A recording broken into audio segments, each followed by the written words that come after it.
Welcome everybody to our February meeting of New Mexicans for Science and Reason. I'm Dave Thomas, and before we get on to today's speaker, well, we do have a speaker for March. Arjek Bhattacharjee works on the staff here at New Mexico Tech, and he's going to talk about the way science is perceived culturally in the East Indian culture. So that sounds interesting. Okay. Make sure that we've got all our folks here. Okay. So I think we're ready to begin. I'd like to thank our speaker, Anay Luketa. She's going to be talking about thermal hazards associated with transporting liquefied natural gas by rail. And she's a principal member of the technical staff at Sandia National Laboratories in the Engineering Sciences Center. She's a nationally recognized expert in fire research, fire safety, fire hazard and risk analysis and testing. She got her PhD at the University of Washington in mechanical engineering with a focus on thermal and fire modeling and analysis. And she holds degrees in math and psychology from Seattle University. And so she's going to talk about the Pipeline and Hazardous Materials Safety Administration commissioning a study, but I'll let her take it over from here. So welcome, Anay. Thanks for coming on board. Thanks, Dave. Yes, I'm going to try to share my screen here. I've never used Zoom before. I've always used Teams. So we'll see how this works. If you have any videos, remember to click that audio button on the lower left when you share your screen.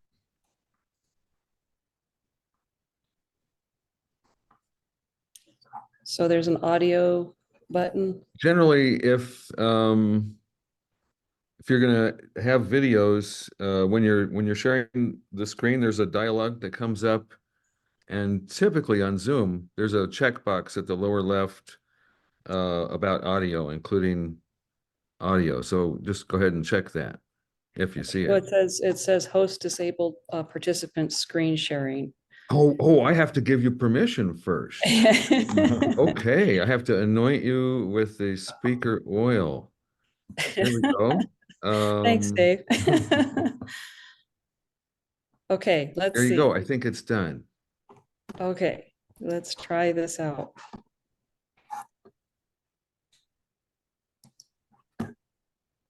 Make co-host. Here we go. Does that show up for you guys? It showed up that you are the co-host now. So you should be able to share screen now. Okay, I have my presentation up, but are you seeing it? Not yet.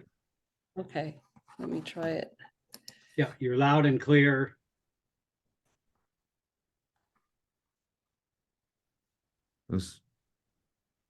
Okay.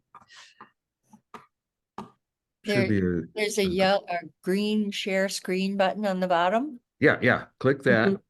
And that'll bring up a dialog. That's when you want to look for this audio button checkbox. But then go ahead and share screen. Okay. It's leading me through these different machinations here.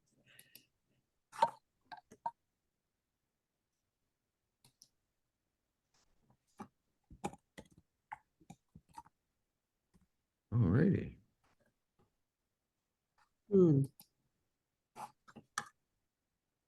Yeah, it does not. Okay, it's slowly coming up now. There we go. I can see it. All right, now. yay. Okay, good. Let me start the presentation here. Can you still see it that now? Yeah, it's great. Okay, great. All righty. Okay, so your faces though are hiding some presentation. So how Just do I try to get minimize it. Look for the minus button to make that as small. It really does get in the way. Yeah, okay. I'll just leave it in this and without doing the presentation mode because I can't get your screens off of it. Uh-oh. All right, so the study that I took part in was really motivated by the U.S. railroads petitioning the Department of Transportation, specifically PHMSA, which is the Pipeline and Hazardous Material Safety Administration, to transport LNG, liquefied natural gas, by rail cars. And they were really targeting unit trains, which are typically comprised of 100 tank cars. And that's what Bakken crude is transported in very commonly. And so this raised a lot of concerns because there was a lot of accidents that occurred specifically with Bakken crude oil. And so that was like a heightened alert for the general public. So PHMSA decided to form a task group to look at the risks of transporting LNG by rail.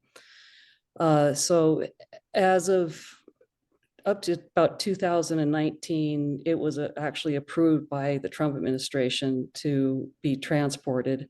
But when Biden came into office, Congress actually wanted to put a hold on the approval until PHMSA could actually have another entity look over some of their research. And so they commissioned the Transportation Research Board with the National Academy of Sciences to do this. And so that was comprised of two different phases. So there's a phase 1 and a phase 2 report. The first phase, our task was to review the research that PHMSA was doing. So they did a series of different fire experiments. They performed some impact testing. They did some modeling. And so our job was to look these things over and give our assessment. So that phase 1 was constrained based upon, the scope of their research that they were doing.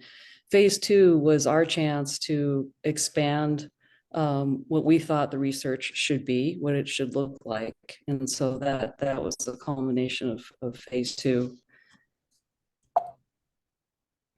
So this is a example of why there was public concern about the LNG being transported by rail. So this is Bakken crude oil, and I actually did a series of experiments on Bakken crude oil producing large fireballs. This isn't my fireball, but this is an actual accident out of Castleton, North Dakota. There was probably a series of about a dozen accidents that happened in the span of about 5 years. The worst one is shown down on the figure below there. That was in Lac-Mégantic in Canada, and that was a unit train. And in that accident, the failure was the operator parked the unit train at the top of the hill, and the brakes were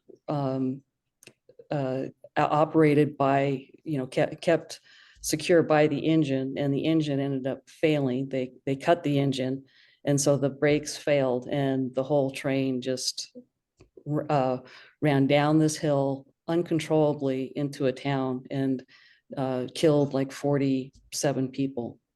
Okay. So yeah, it was a very severe. So accidents do happen. My opinion of this is that you can't really avoid accidents all the time. I mean, there's all sorts of failure modes that can occur. So you want to try to, minimize the severity of an accident if you can. So essentially that goes into reducing the risks.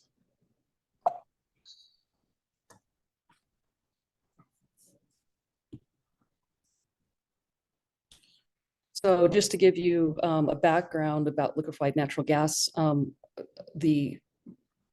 basically the supply chain centers around pipeline networks. And they feed LNG export import terminals, and a lot of LNG is transported by marine vessels. That's also transported by cargo tank motor vehicles. And you know, the reason for wanting to go for LNG by rail is because there's some gas pipeline networks that can't reach remote areas. So they would, like to be able to reach those areas with the LNG rail system, and also try to provide the growing market for LNG as a bunker fuel for marine vessels. The advantage is that these unit trains can carry a tremendous amount of LNG compared to road tankers. Each car carries 30,000 gallons of LNG. And so you can move them, in these 100 car unit trains. So that's really the motivation for the freight or the railroads to petition PHMSA. So I want to go over the characteristics of LNG for those of you that aren't familiar with it. As it's shipped, it's not completely made of methane, comprised of methane. It also has some ethane, propane, butanes, and nitrogen. Typically, its methane content will be greater than 80%, even up to 92 to 94% or so. And it's transported as a liquid, very cold, minus 162 degrees Celsius. So it's considered a cryogen. And its boiling temperature is minus 161.5 degrees Celsius. So if you release LNG in the atmosphere, it's going to start to vaporize rapidly, and it's going to be considered a dense gas just by virtue that it's so cold. And you see that on the right picture right there. That's a test conducted by Lawrence Livermore back in 1982, where they spilled LNG on water. And these clouds essentially form a pancake type of structure, and they take a while to dissipate. It's not immediate. Some people think, well, methane is lighter than air, so it's just going to dissipate right away. It doesn't. It hangs around for the order of 10 to 15, 20 minutes, depending on the size, of course. So, from an explosion hazard, it does pose that, depending upon where it's released. So if you have infrastructure where you can provide some type of confinement, you can get an explosion occurrence from that.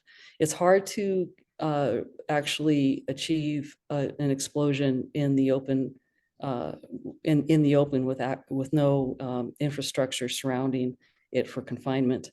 A lot of tests have shown that you need a tremendous amount of explosives to get a detonation, for instance. That's kind of unreasonable for, say, some type of terrorist attack, for instance.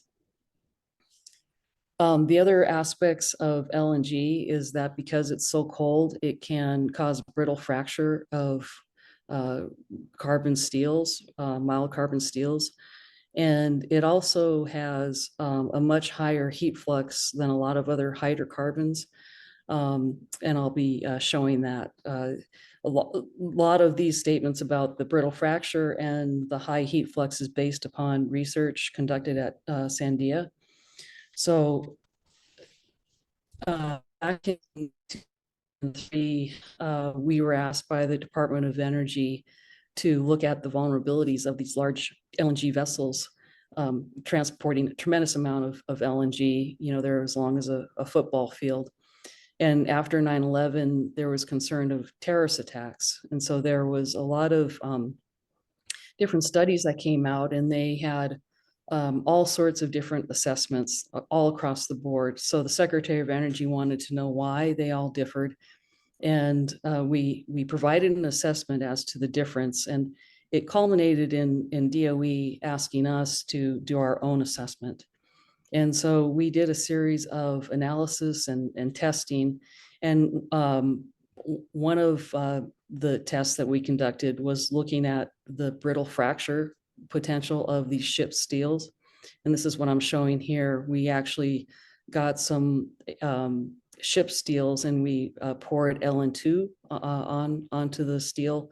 And you can see there in the pink, those are all the cracks that occurred, and they occurred within 3 to 5 minutes of the spill. And then on the graph on the right, that's showing the damage from a fire. And so you can see that, the ship steel starts to lose strength at about temperatures above 500 degrees C. So if you had an attack on an LNG ship, a bunch of LNGs pouring out onto the water, it is most likely that what you're going to have happen is the LNG will ignite just by virtue of the initiating event. So you'll have a pool fire. So you have this large fire next to the LNG ship. You have the LNG itself pouring in between the inner and outer hull of the ship.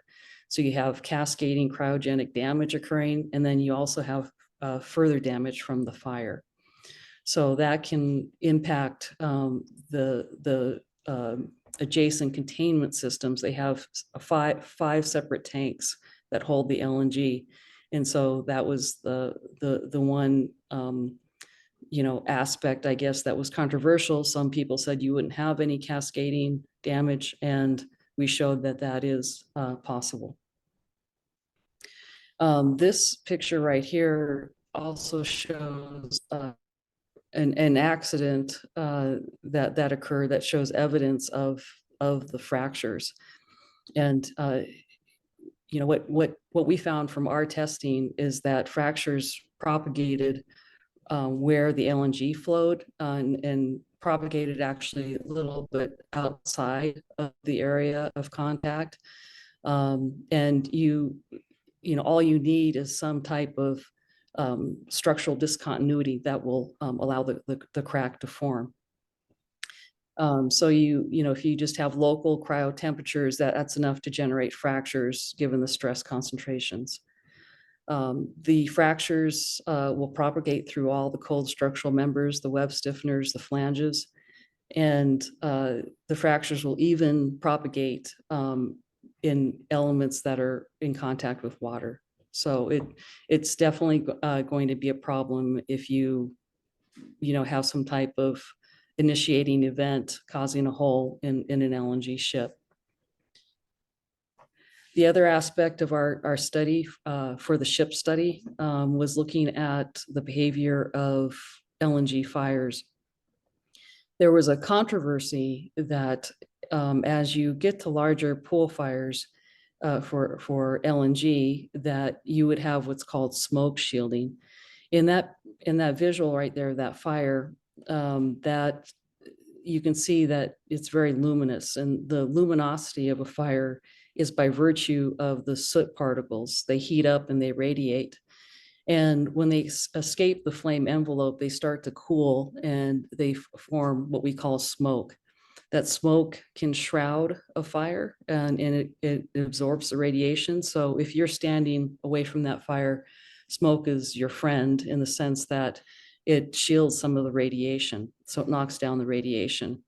So there was one camp that said, okay, if you get to these really large events, large pool fires, it's going to all smoke up, and the thermal hazards aren't going to be all that bad. So, you can have these LNG facilities built closer to populations.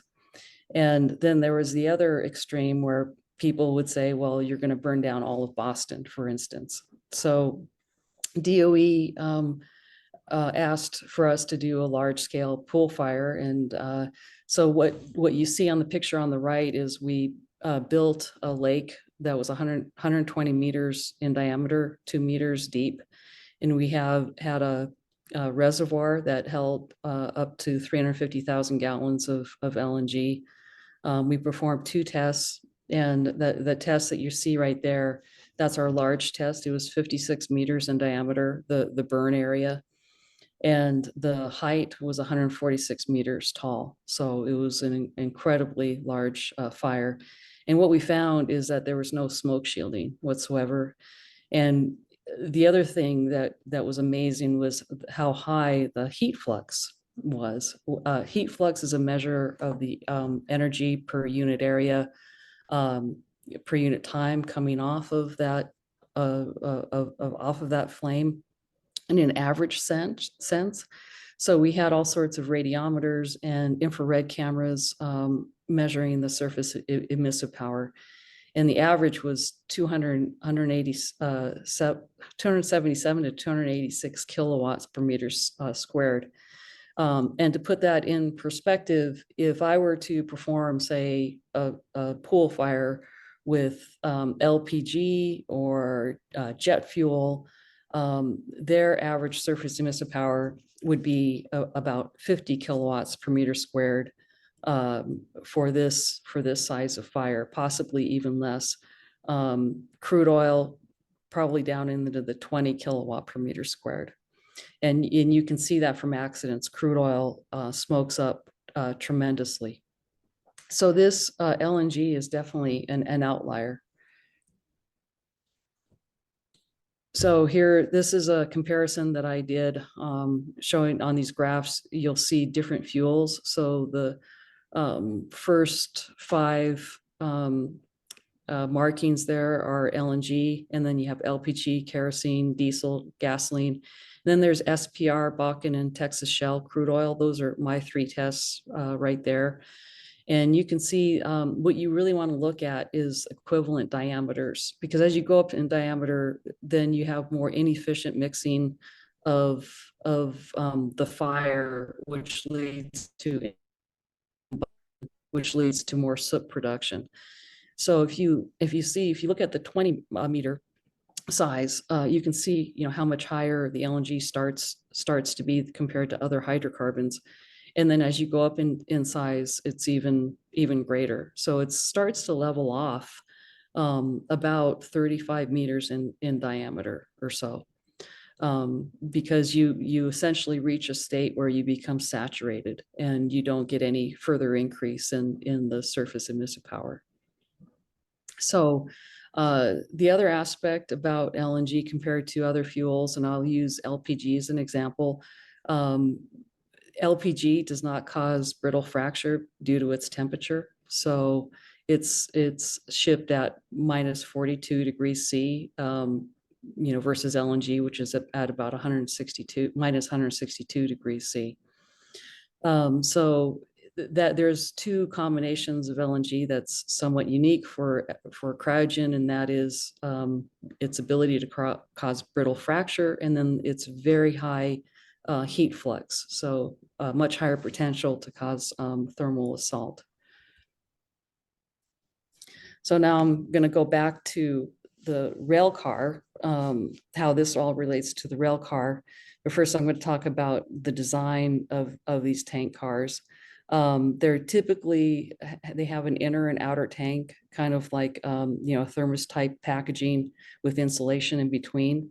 The marine vessels have an inner and outer tank, but the difference is that they do not have a vacuum in between. These rail tank cars actually have a multi-layer insulation system that's in a vacuum, and the insulation maintains its thermal properties by having a vacuum. If you lose that vacuum, then you lose the optimal thermal properties for its performance. The inner tank is made of stainless steel, which can withstand cryogenic temperatures. But now the outer tank is not. It's carbon steel. It's TC 128 grade B normalized steel. The other features of these cars is they have pressure relief devices. Usually they'll have 2 or more, sometimes even 4. But their function is essentially to relieve the pressure in case of fire or a loss of vacuum, and you've jeopardized that multi-layer insulation. And so you can have, overpressurization event if you heat the tank too rapidly, or if these pressure relief devices fail in some way.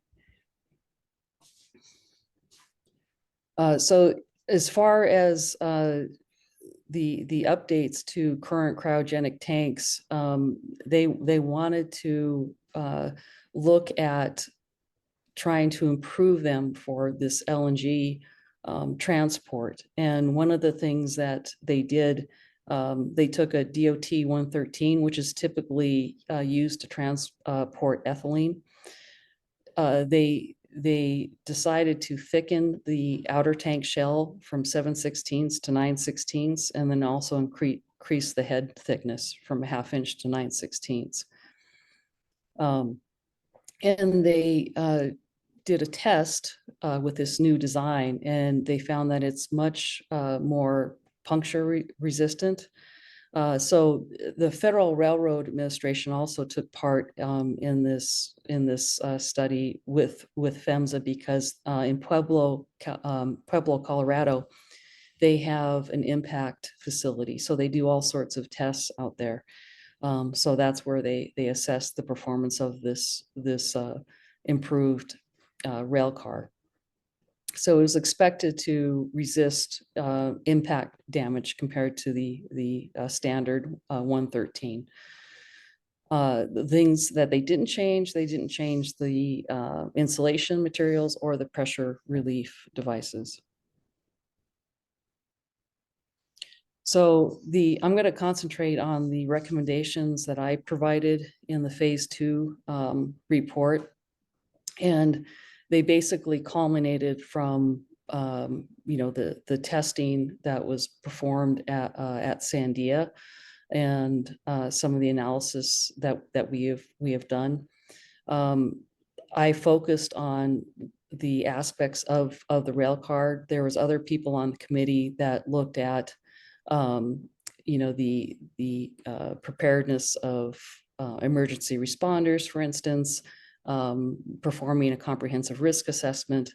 My area of expertise, focused on the performance of the rail car as it responds to an LNG spill and subsequent fire. So the 3 recommendations that I provided is to look at whether or not the pressure relief devices can handle the high temperatures of an LNG fire when the tank's engulfed in an LNG fire. And then also assess the performance of the insulation.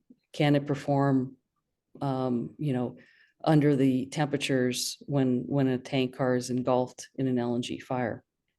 And then also assess the brittle fracture potential for these DOT 113 tank cars. So looking at recommendation 1, focusing on the PRDs, they're set to go off at 75 PSI. And just to give you context, LNG has a vapor to liquid expansion ratio of 600 to 1. So it's easy to overdrive that tank and get an overpressurization event if you subject it to LNG fires temperatures, which are extremely high, around 1500 degrees C. And as of now, the pressure relief devices have not been sized appropriately for an LNG fire. They've not been tested.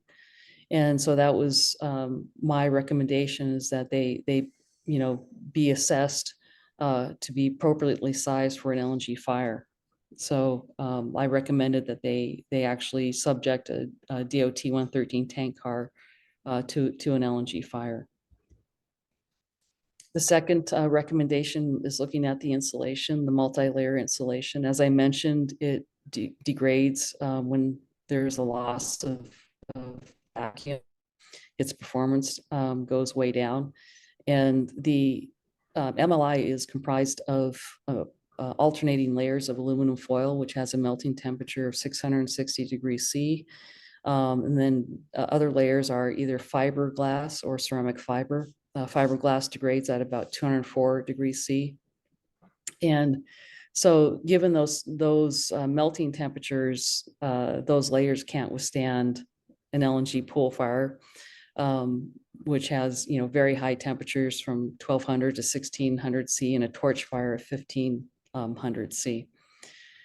And so there was another experiment, a fire experiment that PHMSA performed, where they subjected an ISO container filled with LN2 to a propane fire. And this ISO container had this same MLI insulation, multi-layer insulation. And propane fires usually have about an average flame temperature of about 1000 C.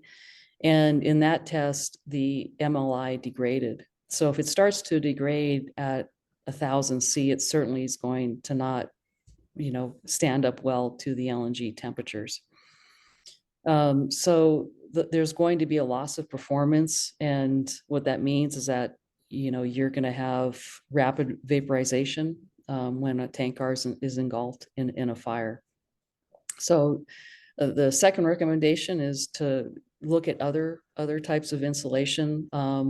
I provided some recommendations, like mineral wool could be a potential alternative that can withstand those temperatures.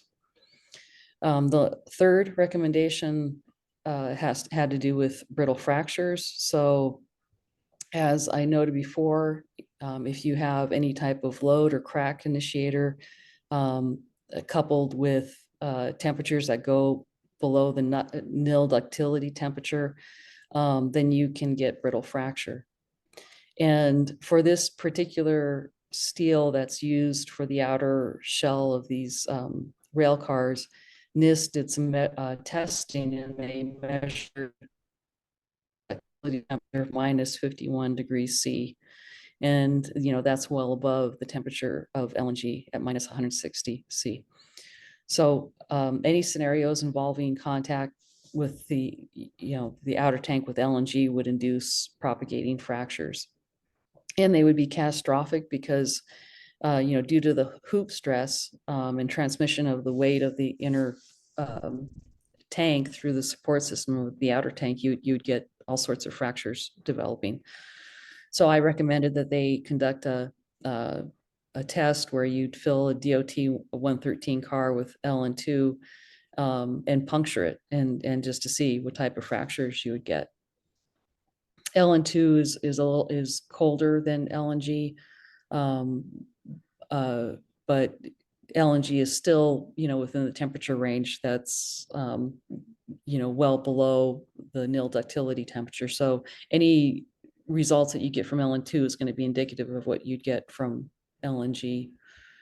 So they actually listened to this recommendation, which was a very interesting outcome. So FRA did this test at their Pueblo, Colorado location, and they filled the car DOT 113 with liquid nitrogen. They were able to puncture the car at 22 miles per hour. And what they found was that they had an initiating crack at the puncture site, and then a large circumferential crack, and then additional brittle fracture cracks occurred over the next few days. And these are the pictures from that test. The top two left there are the circumferential crack, the hoop caused from hoop stress. And you can see it just cracked the tank right down the middle. And then right where the ram punctured the hole, you can see cracks induced all around that as well. And then subsequent days, there was cracks that started to propagate downward as well underneath the tank. So this is, definitely a serious vulnerability. So what can they do? Well, this is a carbon steel. They could use stainless steel, which is pretty expensive. They're a less expensive alternative is a nickel steel, can withstand cryogenic temperatures. So it's feasible to make these cars more robust for LNG. It'll be more expensive, but in the long run, it'll be good for the railroads in the sense that if they have an accident, most likely they're, just through public outcry, they're going to be shut down. So it behooves them to take the, proper precautions in spite of it being, more cost up front. So, so all of this means that, that LNG transport by rail is possible. It's just that you have to address these issues. The risks can be managed. That was our stance for the LNG reports that we put out for LNG transport by marine vessels, is that you have to have a risk management plan, and part of that for these LNG rail cars, it means addressing the 3 recommendations that I brought up, ensuring that the emergency personnel are fully prepared on how to handle an LNG fire. A lot of personnel right now, they aren't acquainted with how to fight an LNG fire. They don't realize that, for instance, that you have to use a high expansion foam. If you were to use water, for instance, it actually increases the intensity of the fire because it increases the vaporization rate. Another thing that can be done is reroute the trains through highly populated areas. That would reduce the number of injuries, fatalities, and economic loss.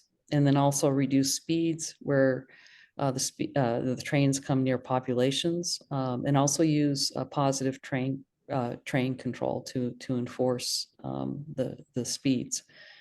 And then, of course, track inspection. When I showed you that slide where the Bakken crude oil accident happened in Lac Mégantic, that was due to, of course, the whole brake issue.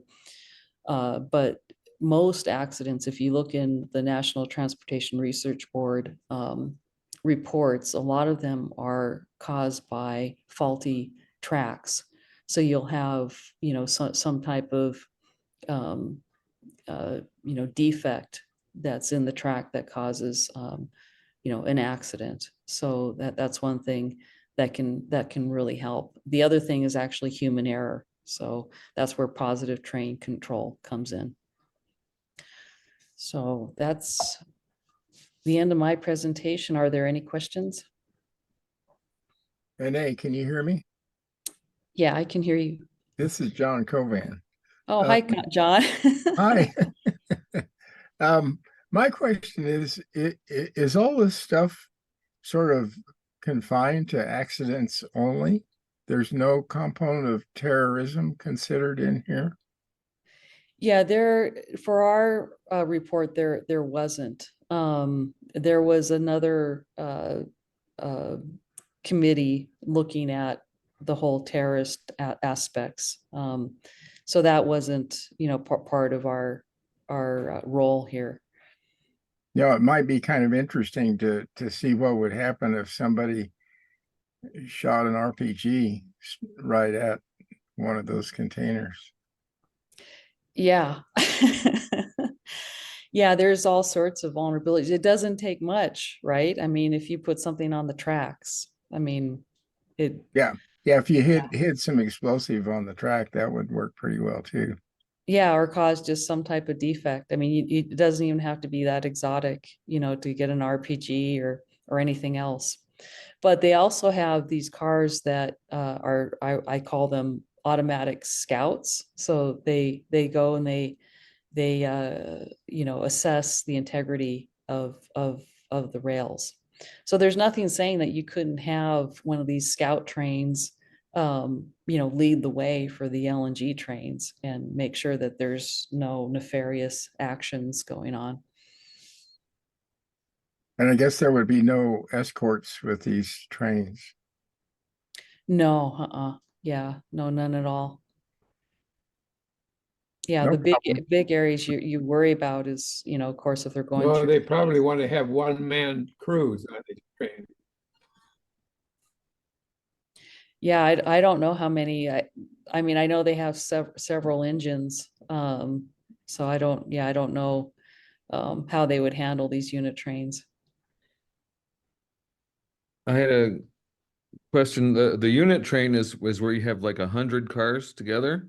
And Yeah, the concern there is if one goes, then you get a chain reaction. yeah, Oh, exactly. Yeah, they kind of pile up like an accordion. And so, what they found is like it's the first 10 cars that go.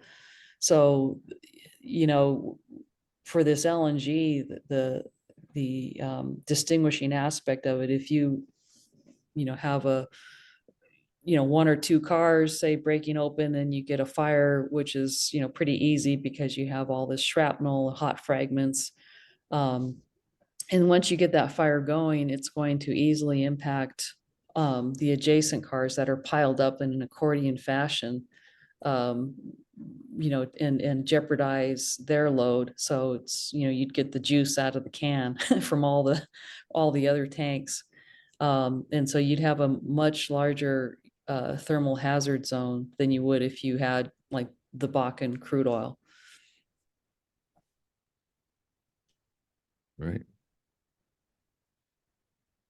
I had one more question. You mentioned bunker fuel for the marine ships. What's that exactly? That's typically fuel that is held in place for the ships when they come into port. Oh, okay. So you'd store it in a bunker for when the ships roll in. Mhm. Okay. Quite a nice talk, very well organized and presented. Oh, thanks, John. Yeah, John took part in the Sandia study, by the way, so he looked at the risk assessment part. And then I also have my husband here, Mike Hightower. He took part in it as well. So you can say hi to Mike. Hi, Mike. Hi guys, hi Dave. Hi John, how you doing? Good. Yeah. So this pretty much applies to all the rails. We've got a couple rails here in Socorro. And just pretty much any freight train rail would be up for getting the liquid natural gas out there, right? That's right. Yeah. Yeah. As of now, though, I have to say that the outcome from our phase 2 report, uh, and specifically these 3 recommendations, it caused essentially the suspension of the authorization of LNG transport by rail right now. So it's suspended. It's just And like too hard to get it anywhere without going through Albuquerque and well, they realize that there's some serious issues, serious vulnerabilities. Especially after they did that our brittle fracture test. It was kind of like, oh wow, this really is a problem. Because when I was on the committee, there were several members who had worked in industry, and they were saying, oh, it's not a problem, it's not an issue. And so when PHMSA decided to do the test, I was just like, wow, really? I was really happy that they were going to do it. So, as you can see, the outcome, it is a problem. yeah. Well, fascinating stuff. I'm glad you're on the case. Well, thank you. Thanks, Dave. Yeah, what did these guys say when they saw the test results? All the naysayers. They were just like, they couldn't say anything. They were just zip lipped. Yeah. Yeah. So, and the other thing too, so when you have a release out of a car, if you look at where these tracks are, you'll see like there's these ditches right next to the rail systems. And any area that allows pooling to occur, and you have all these cars accordioned, you can easily envision a lot of contact of LNG, with these cars. So it's not far-fetched to have propagating cryogenic damage to all the remaining cars. Yikes. So Tish Morris wondered on the chat about the status of the adoption of these recommendations. It sounds like things are up in the air right now, but Well, any idea on when the regulatory apparatus might rumble into action? well, it's stopped right now. So because of this study, it's at a halt. Okay. So it's no longer authorized. The authorization has been suspended. So as of now, it will not be transported by rail. So if by some miracle, if if PHMSA can address all these issues, and then if the industry agrees to take on all these modifications, then there's a potential that it'll be approved. But that I think the deadline is like 2025 Wow. to show anything different, and I don't think they're gonna make that. They potentially could if they wanted to, but I think the biggest resistance is going to be from industry, because they want to minimize costs as much as possible. Yeah. Yeah, And so they could, Mike says you need more pipelines. Yeah. could you get cryogenic damage to the rails? Yeah, you could get cryogenic damage to the rails. Yep. It's absolutely true. Yeah, it would be a That big that mess. might impact the gas that we- rescue operations. Oh, yeah. It The would gas that we, And the gas that we use, it would make the repairs a lot more substantial, the impact of any accidents. Oh, yeah, very, very costly. Yeah, I mean, you've seen in the news, some of these rail car accidents and how expensive they are. I mean, I think in the long run, just, take the precautions, reduce the risks as much as you can, and in the long run, companies will save money. Yeah. I think that the railroad industry looked at transportation of radioactive waste on rails. And one of the big concerns was that if you have any kind of accident, it's going to shut your whole system down for days or weeks on end. And Mhm. that right there is almost more important to the rail industry than anything else, is the loss of capability to do business. That's right. That's absolutely right. Yeah, but I'm very pleased that, PHMSA, they really want to do the right thing. That's mean, excellent. Yeah, it was really a good experience. I took part in many meetings with them, going over their research and all that. But oh, John, I do have to tell you, do you know who is working for the FRA now? Who? Pani Raj. Do you remember Pani Raj? Oh, vaguely. Yeah, he was the Pani Raj was somebody that was working for industry when we were doing the ship study. And so he was, trying to drive down the hazard distances and saying it's not a problem. Oh, So he was one of the ones that was telling me that this brittle fracture is not a problem. yeah. Well, maybe you'll want to run for president. Yeah. Yeah. Alrighty. do you think the United States can ship enough LNG to Europe to make up for the loss of Russian gas? That I don't know for certain. Most likely we do have enough LNG, but there is, a lot of groups that are opposed to LNG, as you probably have seen. Like the Sierra Club is one that they're very opposed to LNG facilities being built and everything. So there's a lot of LNG facilities that are being proposed right now, and they're just up against a lot of resistance by the public. So that may be a problem, trying to build more export facilities.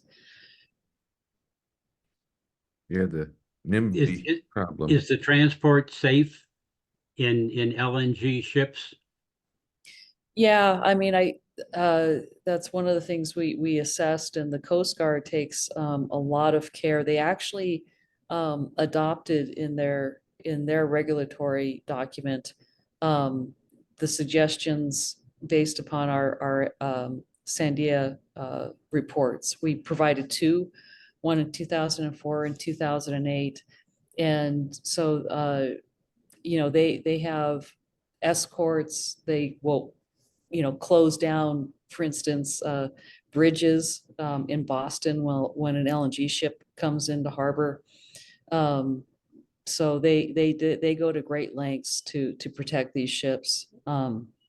Also, because of our report, they will build ports that are called deep water ports, and they're typically anywhere from 5 miles to 10 miles offshore. So they're pretty far out there, and they feed into a underwater pipeline.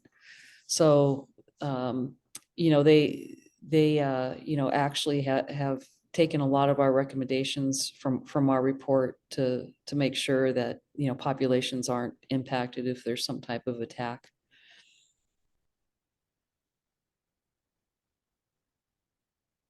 Alrighty. Okay, any more questions out there? That was certainly a fascinating talk. Tish Morris wanted to say thanks for your work on this. We hope for decisions that lead to safety for the public.